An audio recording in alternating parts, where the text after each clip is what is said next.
Well, tell me, mama, what's going on?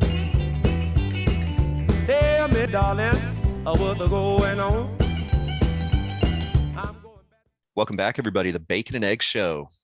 Back in the studio, episode 64, October 10th, 2021. Jay, what is going on? Woo, man, that was an interesting day yesterday.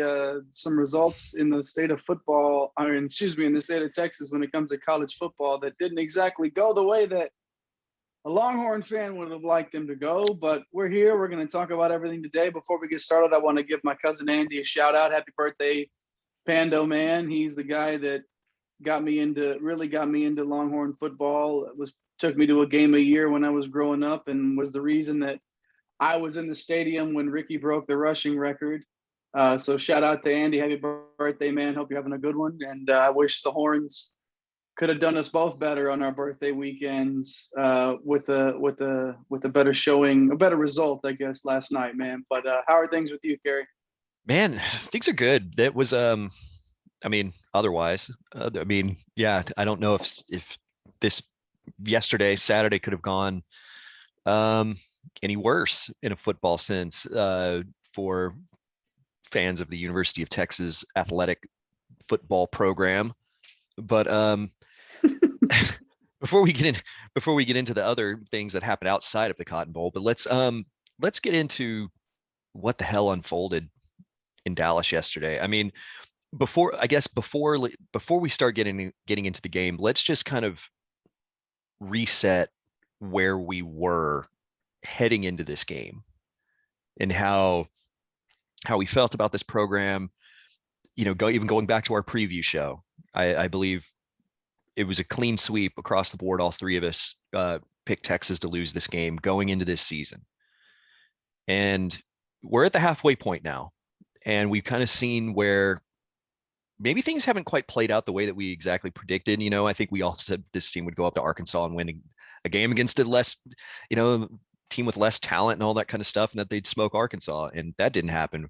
We thought that TCU would be a problem. They were, but that game the final was probably closer than it should have been. Texas Tech wasn't an issue. So it's kind of this, I don't want to say we didn't know what to expect heading into Dallas. What about that game yesterday? I guess we'll start with like fit whatever expectations you had, and what completely surprised you. Like what went against expectations? I know that's kind of an odd question, I guess, given, but like, no, I totally get where you're going with this, or where you're coming from. And for me, the expectation was that, for me, I didn't think that Texas would be in a position to be able to go up to the Cotton Bowl with the first-year head coach, with a team that would probably be in the top 5 and pull off that victory. So I wasn't surprised yesterday. I didn't pick Texas to win in any of our group chats. Like I wasn't feeling like Texas was going to be able to pull this off yesterday. With the build up to this game and with the improvement that we saw after the Arkansas game, the steady improvement, there was the sliver of hope that they could pull it off. Like it wasn't that I totally thought that, okay, they're going to get blown out. They're going to go up to Dallas and get embarrassed, which to me, that was the most important part of this, was don't go up to Dallas and get embarrassed. Now, you can have different definitions of what being embarrassed is. And if that means blowing a 21-point lead to your biggest rival, if that means that means you got embarrassed to you, I can understand where somebody would be coming from. But for me, I'm trying to look at this game from the viewpoint of just a final score and end result. You lost a 1-score game to a top 5 team that's your biggest rival. And it was under a first-year head coach that's still trying to figure out exactly what he has with this roster. So coming into this, I think my expectations weren't that Texas would be able to pull out this victory, but knowing that there was a chance that we would see that. And I think, Kerry, that we saw the ceiling of this team and the floor of this team all within the span of 4 quarters. And I guess as a supporter of Texas, hey, buddy. Hey, man, you good? We're filming. You good? Can I say hi? Yeah, real quick. Say hi to Kerry, bro. Hi, Kerry. Hey man, what's up? Did you watch the Good. game yesterday? Yeah. Yeah, it wasn't a lot of fun, was it? Well, it was for a little while, then not so much. You doing all right? Yeah. All right. You gonna watch the game this coming Saturday? Yep. Is Texas gonna beat Oklahoma State next Saturday? No. Think they're gonna win? Yeah, I think so. Okay, All right. there we go. We got it All on right. tape. All right, man. We'll see you later. Bye. Bye. Buddy, we're filming. Okay, go watch the thing. What? It's okay, man. It's all good. It's all good. Not as confident this time from Finley about No, the no. victory Little- on the next game around. You know, some hesitancy. I A little, feel there, yeah, a little hesitant. is- We'll hit which that. is We'll hit that a totally bit later. Yeah. understandable. Yeah, but for me, Kerry, to wrap up the question though, it's really more about my expectations going into this one weren't that Texas would come out with a victory anyway, but I'm trying to look at this from a broader scope of like this was a one-score game to a top 5 team. There are some negatives to take away from this, but that's sort of how I'm approaching this. I thought Texas would lose by 10 going into this. I was pretty close to that, but this was a matter of meeting my expectations and not getting embarrassed because 1 second, please, not getting embarrassed, not getting embarrassed. I don't feel like Texas got embarrassed yesterday, despite the results that came through. Yeah, it was really bizarre the way that the whole game played out. Like, I guess I'm still kind of processing it a little bit today, kind of trying to make sense of how everything played out. I mean, when you kind of look at, because yeah, I had a good feeling kind of heading into this game. It was looking at the progression that the team has made since Arkansas, looking at the way that Oklahoma had struggled a bit with teams thus far through the season, struggled with Tulane.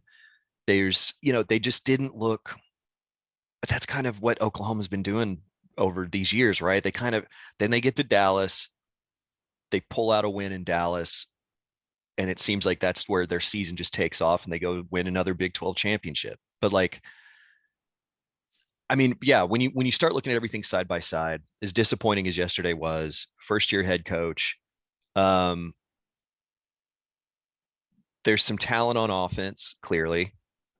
Xavier Worthy, for one, Bijan Robinson, which huge Reggie Bush-esque run yesterday. But other than that, Oklahoma did a good job bottling him up. And I think that isn't so much on Bijan as much as something that we've talked about. This offensive line is not good. Like they're just not. They are who they are. Like we've talked about on here. And you can scheme however you want. And I think this will apply to the defense too, because I think the defense outside of Overshone is really just really not good. Like I think they're bordering on like being a legitimate bad defense. Kwiatkowski's not a bad defensive coordinator. He has enough track record to show that he's not. He's done it at the Power 5 level for a while. But again, you can scheme however you want to scheme. If the talent's not there, the talent's just not there. You can't, and that's the one thing that encouraged me from the good part of this game in the first half is that Sarkisian came out with a game plan that got the ball to the players that are difference makers. It looked like they schemed around those deficiencies on offense. Flip side of that, you can maybe argue that he didn't do enough of that in the second half. He tried to run up the middle too much. You saw that the offensive line couldn't protect anything. Casey Thompson was getting a ton of pressure up the middle. Like, you could argue that they went away from that, maybe got a little conservative, however you want to call it. But at least in the first half, it was like he found a way to cover up those deficiencies. I don't know if that's even possible on this defense, given the personnel that's out there.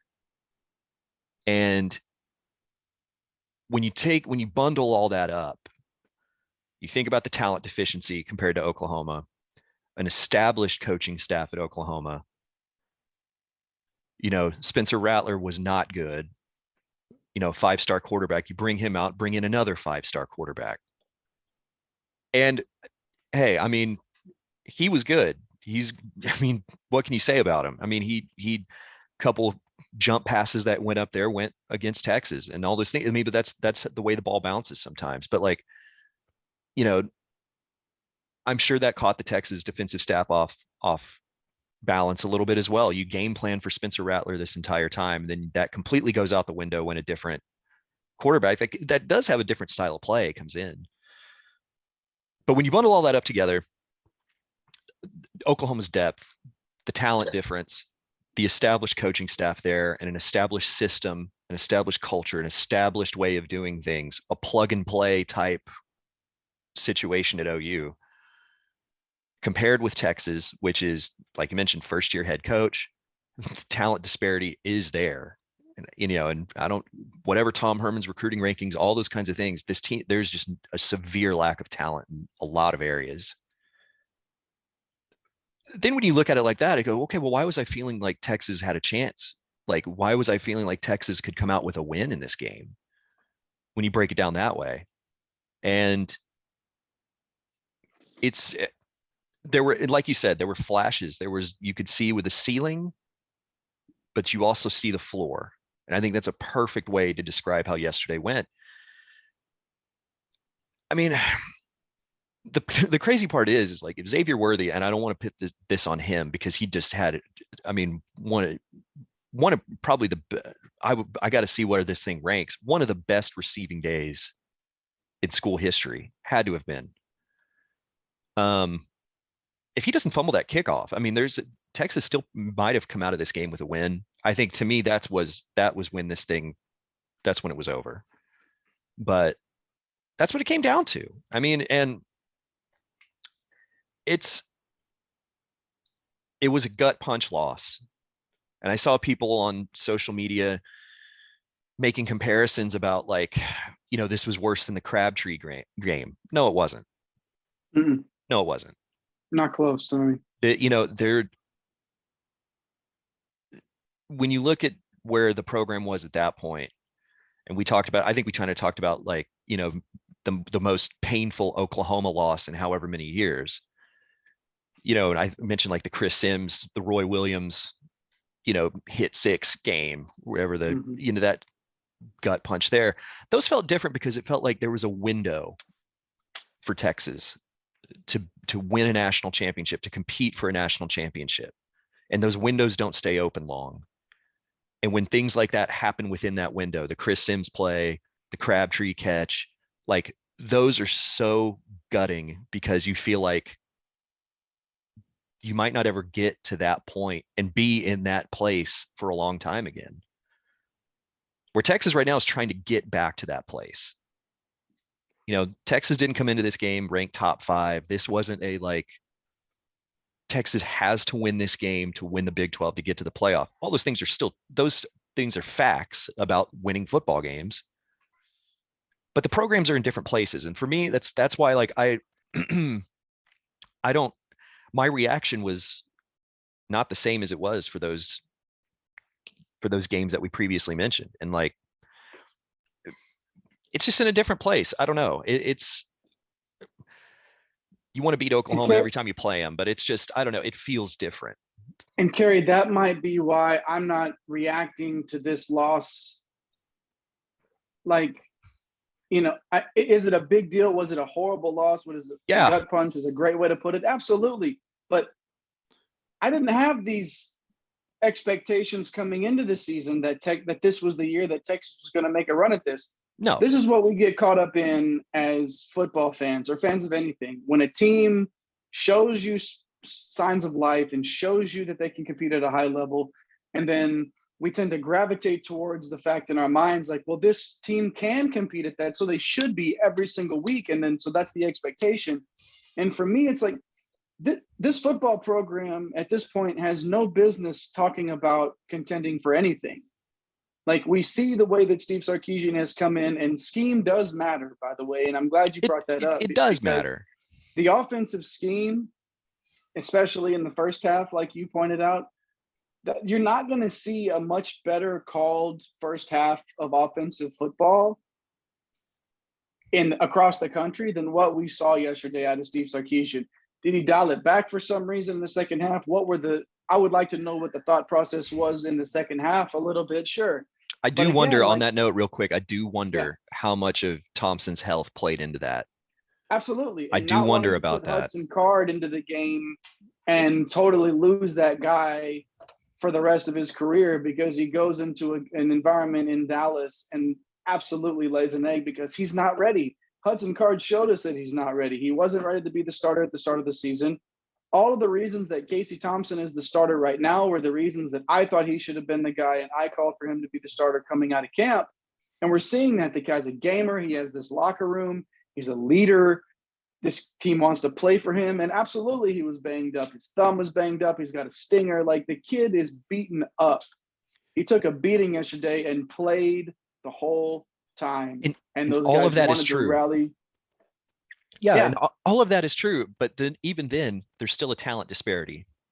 Sure. There's still a talent disparity. And that's where, as good as Casey Thompson has been this season, there were still the difference between his ceiling and someone like Caleb Williams or Spencer Rattler, or the talent disparity still matters, because there were some throws that Casey didn't make. There were some reads that he didn't make. There was some things that he did under pressure that he didn't make. That's the difference. And again, as good as you look at his numbers, he had a great day. Yeah. 5 touchdowns, all this stuff. Like I would consider that a pretty damn good day. Should have been 6. But you look at Wiley. But see, in a game like that, those talent margins matter.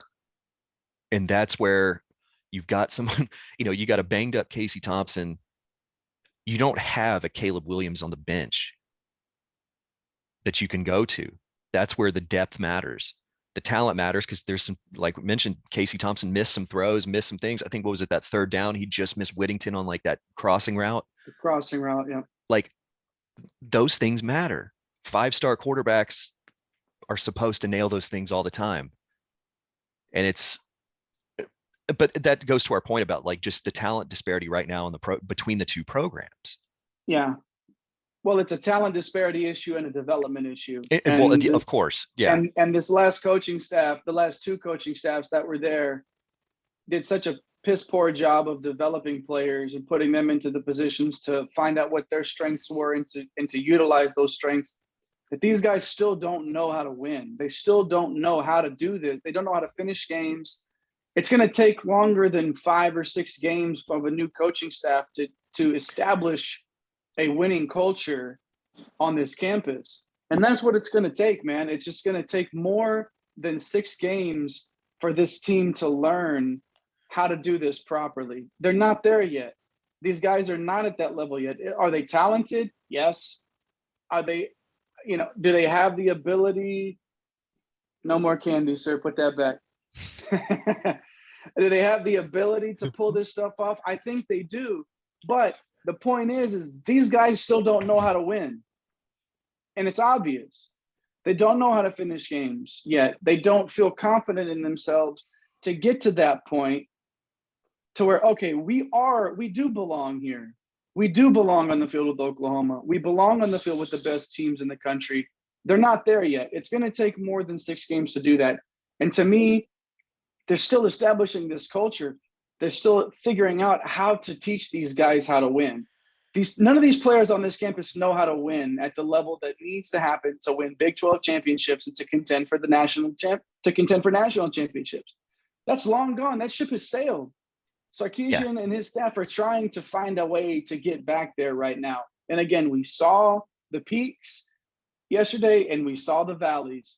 And when this program stops dipping down into those valleys on a week in and week out basis, that's when you know that Texas will be back into talking about contending for a conference championship.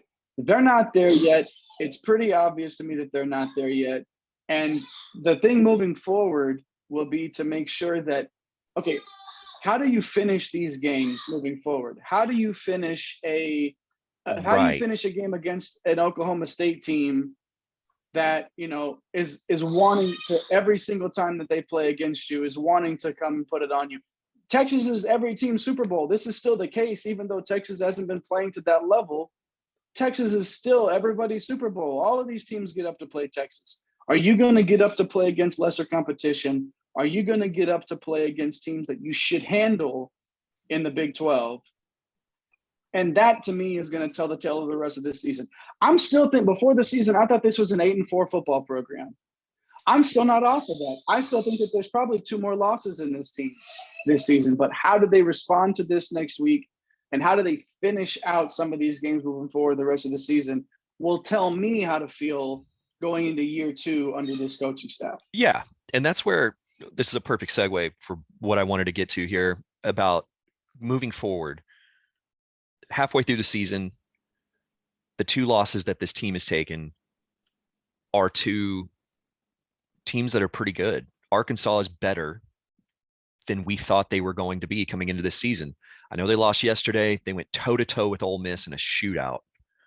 And if they went for 2 to try to win that game, and they didn't get it, but that's Arkansas is turning out. They're a good team. So the 2 losses are, you could almost argue, like halfway through at the halfway point now, in retrospect, you go, okay, you just look at the record, you look at who you lost to, take all the context and, or like, I mean, I know you can't say take all the context out, but like, you just look at it for what it is, black and white.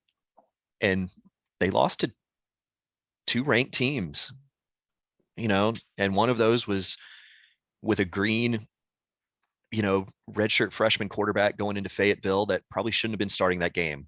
And maybe Casey Thompson starts and that game's a bit closer. I still don't know if that's enough to win, Right. given the defensive deficiencies we've seen. And then Oklahoma. So going forward, going into this second half of the season, well, before that, I guess what's been encouraging is what the response was after Arkansas. And that's the response. Like, those are things that we hadn't seen from previous coaching staffs. They went up there, they got punched in the mouth. There was no panic. Sark said, this is, where you kind of learn about the team and learn about how they react. And this is, all those things. And they bounce back. And that's where it was kind of like, okay, well, now they hit the next roads. They hit the next real roadblock mentally against your biggest rival in a gut punch kind of loss. This wasn't just going to Fayetteville and getting your ass kicked and just kind of going, oh, okay, that was one of those days. Let's move on from it. This is one of those things that could go either way with a team, and this is where we're going to learn about how Sark manages this team. And that's going to be the story for me. And they need to turn it around quickly, because there isn't a Rice or a Texas Tech on the schedule to rebound from, like after Arkansas. Oklahoma State, they were off this. They've had 2 weeks to prepare. They're 15th in the country. They'll probably move up given everything that went out, played out yesterday. It's an 11 a.m. kick. Again, like we mentioned with the Tech game and these other 11 a.m. kicks, you better wake up and be ready. If they are hanging their heads coming out of the stadium in Austin Saturday, moping over the Oklahoma game, Oklahoma State's good enough to punish them for that. Yep.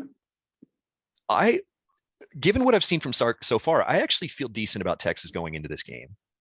I'm curious to see what the spread's going to be, and I'm about those kinds of things and health issues. I'm curious if we're going to hear any more about Casey Thompson's health coming out of this week. Whittington, clavicle injury.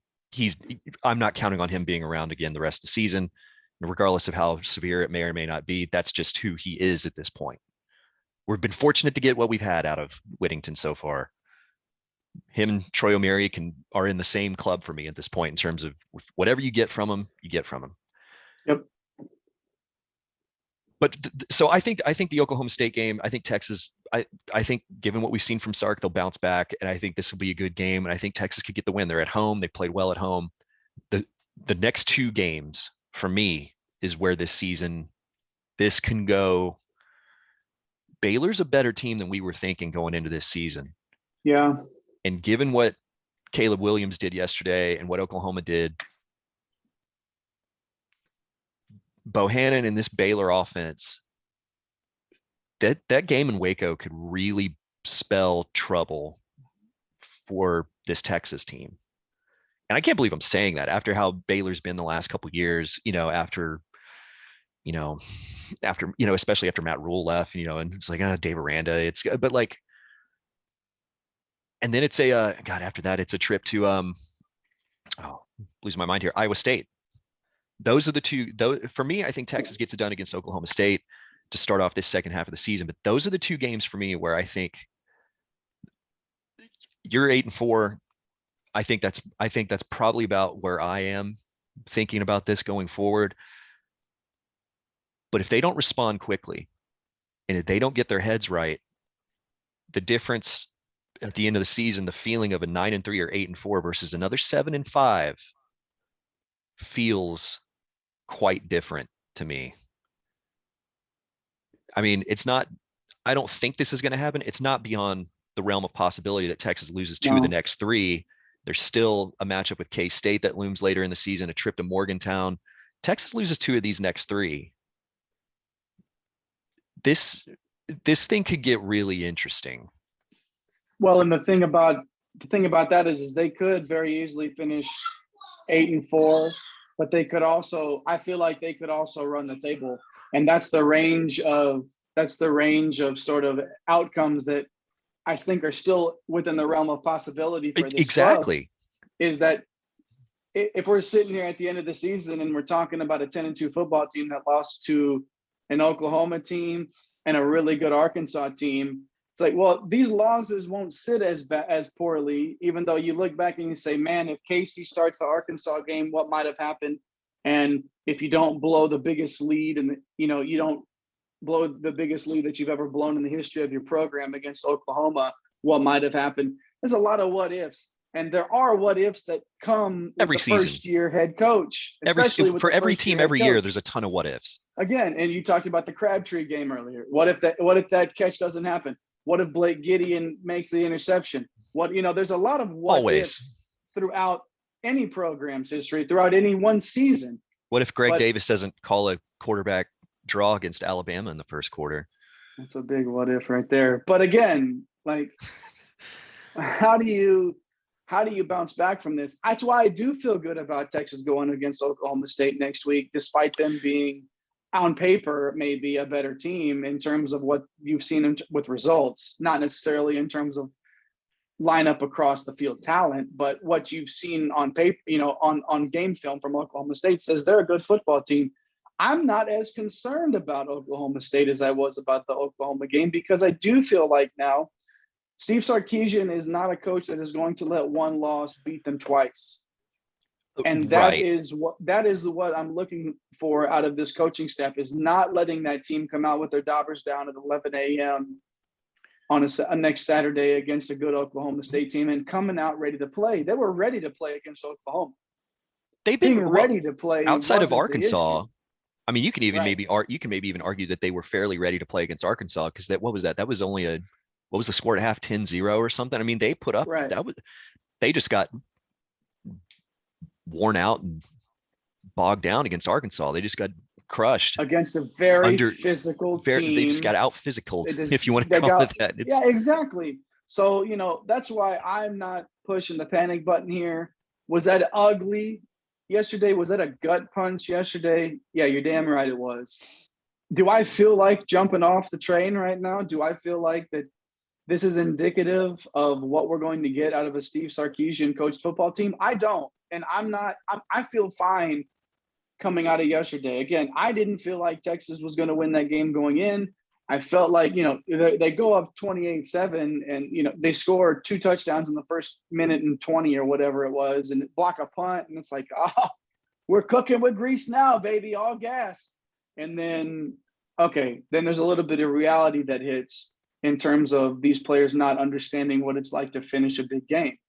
And that's what happened, man, for me. And again, this next game on this coming Saturday, this will tell the tale. I'm still feeling fine about it, man. I'm not ready to jump ship yet. And I think that we're going to see a good response, especially if Casey Thompson can have his health, isn't, grimacing on the sidelines, warming up, throwing a football. If they're not having to wrap tape around his wrist so tight that he can't feel his thumb, that sort of thing, like again, if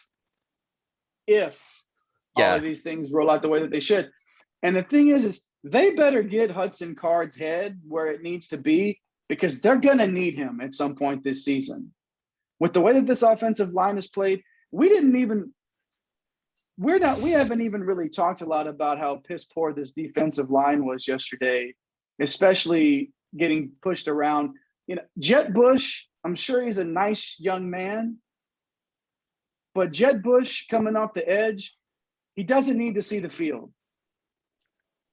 He does not need to see the field, period. this defense has multiple walk-ons. And that, That's to me, not a is recipe for success. And that's, No, again, and- you can scheme it however you want. Yeah. You could have, God, Bill Belichick coordinating that defense. And it won't Is he matter. available? No? Okay. But it won't matter because the talent, wouldn't. the talent is just not there on this defense. So 1 second, please. So what we're working with here, Kerry, is an inability to finish games, an inability to put that talent into the best positions right now, because they're still learning. Obviously, if Jed Bush is still getting 50% of the snaps, they're still learning about this team. They're still figuring out what's going to be the best way to scheme this up. I feel like Kwiatkowski will be fine, but for me, this is more a matter of figuring out a way to finish and teach them how to win. Teach them how to win, how to be winners again, because it's been for 10 plus 11, 12 years on this campus. These players, there's a reason why Texas has a country club reputation. They roll out the helmets because we're Texas reputation. It's because that's what's happened over the last decade plus.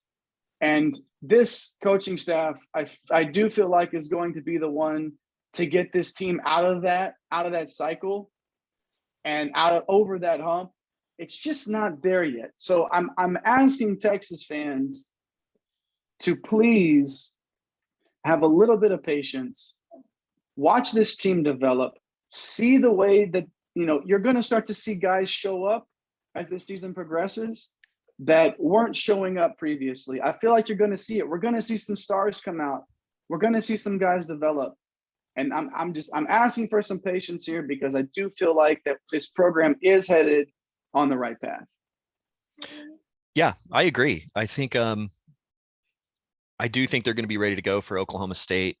I think they're going to come out ready for that. But I think in terms of like you were saying, learning how to win, that's not to say that Oklahoma State can't come into Austin and win Saturday. Sure. Like that's not, and that's what, they could be, Texas could come out prepared. They can come out ready, but there's still those disparities. And there's still the fact that now teams are getting even more and more film on how to attack this Texas defense and exploit it.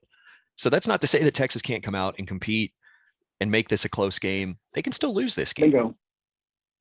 And that's what, that's the difference between, again, like there's we saw over these previous years, like you were mentioning, teams that weren't ready. They weren't prepared. Coaches were putting players in the wrong positions, all those kinds of things, and losing games. You can still scheme properly, get the team up and ready to play, have them focused, and still lose, because there are glaring issues that, unless they completely bring in a whole new defensive unit this season, that it's just going to be there, or offensive line. There's nothing you can do. And until he's able to start recruiting for that and developing the players that they have to and that takes time. That's what worries me. And that's what Oklahoma State, Texas could be ready, but Oklahoma State could still come in, because this Texas team doesn't know really how to win yet, and still pull out a win. I say pull out a win. One of these teams is going to be ranked next week, and one of them's not. Yeah. You know what I mean? Real quick, I know we're on a time crunch today. I want to ask you before we go. Do you feel like that yesterday? Did you get me? Barely. I didn't get any of that. Repeat that for me. Do you feel like yesterday hurt in recruiting at all? No. All right. Not the game in the Cotton Bowl. Right. I think the reaction that I was seeing from recruits that were at the game was they were one of the best games I've ever seen in my life. Recruits view games differently than we do. I think Yep. the sell is now for offensive players. That show in the first half was on display. Yep. The sell now for the defensive recruits is you can play right away. Yep. You can come in and help and build this thing back up. I think it sounded It's like an the recruits impact. had a Yep. blast at the game. It sounded like they loved what they did see. They don't have the emotion attached to it like we do. Not at this point. They're recruits. They're evaluating this almost, it's like a business decision. It is a business decision. Yep. It sure I is. think the most harmful thing that happened to the Texas program recruiting wise yesterday was what happened in College Station. Because in terms of just creating a narrative of one program on the ascent and the other one not living up to expectations, that narrative essentially got ripped to shreds yesterday with what A&M did. I agree. So that's not to say that Texas won't get the guys that they're targeting, but the battle's going to be a whole hell of a lot harder now because some of those guys were A&M leans earlier on, and now this kind of brings them back into the fold. I mean, it is what it is. And A&M did what they did with a backup quarterback beating Alabama in their house. I don't know what else you can say about that.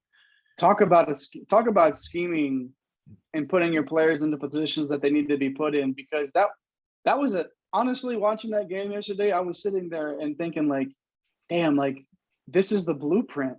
This is how you beat Alabama. Like, and A&M, hats off to them. You won't hear me say that very often, but they executed exactly what they were trying to do. And that's why they hired Jimbo Fisher. Now we'll see where it goes from here. And we'll see Steve Sarkisian was hired for that same reason, was to find ways to scheme and win games against big time opponents. And we'll see where this goes for Texas. But again, A&M, that's a program defining win. That's one that they'll write a book about. But for me, how does Steve Sarkisian respond and come out next week? And I'm feeling good about it, man. So we'll see how it goes. It's a big one. Let's not, as fans, let's not get our dollars down either. Let's not, we got to be there. We got to understand, like, this is a time of development. Halfway through year one. Yeah, year one, guys. Let's tap the brakes a little bit. Let's not jump off of any trains or any whatever you want to call it yet. Let's see how this develops, and let's see what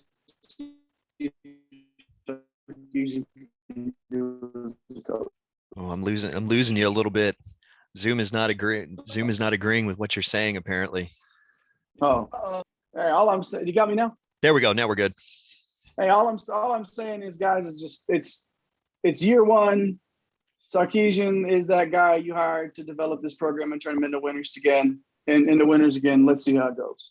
Yeah, for sure. Well, we'll find out Saturday. It's gonna be a big test. So, well, all right, man. Yeah, we're short on time a bit today, so we'll call it there. We'll you never know. We'll see how next weekend goes in terms of scheduling a show and getting that put out. You never know. There could be another pre or post game type thing, but yeah, we'll get it going. But yeah, man, we'll check in next week and see how things are looking. ATX representing Fatal, baby.